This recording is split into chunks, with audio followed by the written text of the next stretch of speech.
I decided to do my final project on the Toshiba accounting scandal that was uncovered around 2015. Toshiba is a very large technology corporation that has been around since the 1800s, and it employs over 200,000 people worldwide.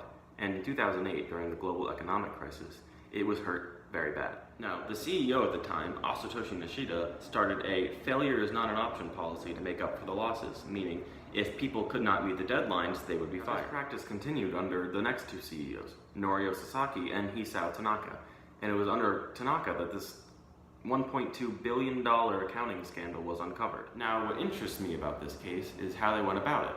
They never told anyone to cook the books. Instead, what they would do is create such a hostile working environment and volatile corporate culture that people felt threatened by their job security, or lack thereof, and if they didn't meet the required goals, they would be fired. So they would start using improper accounting practices to make it look like they were reaching their desired goals, when in reality they were not. This process continued for 7 long years until it was uncovered by an independent investigation unit.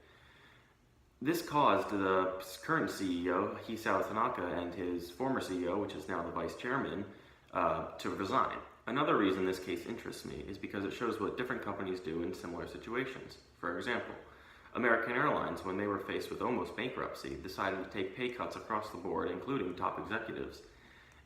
And they decided that that would be their way to worm their way out of the situation, while Toshiba decided they were going to fudge reports and continue trudging along and acting like everything was fine, when in reality, nothing was fine. Now, how is this an ethical problem? Well, it all started with the 2008 crash.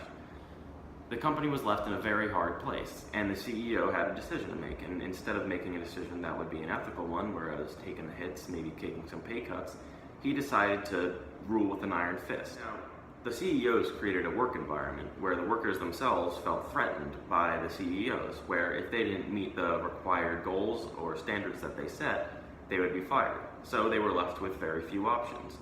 They had to forge the documents or else they would be fired.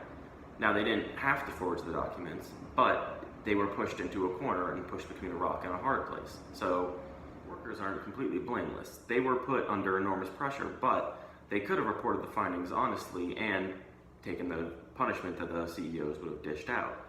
But when someone is put under that enormous pressure, they will crack. Now, the true ones at blame are the CEOs.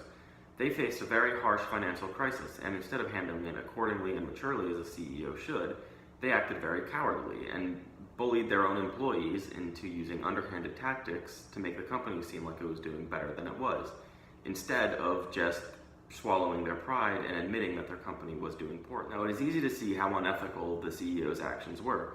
They used fear and intimidation to run a business, and not only run a business, threaten their employees and their job safety. Now, due to poor decision-making and unethical choices made by the CEOs, Toshiba is struggling to recover from its 2015 scandal. And now a lawsuit that 45 foreign investors are launching into Toshiba, wanting $163 million in reparations, won't help them anymore.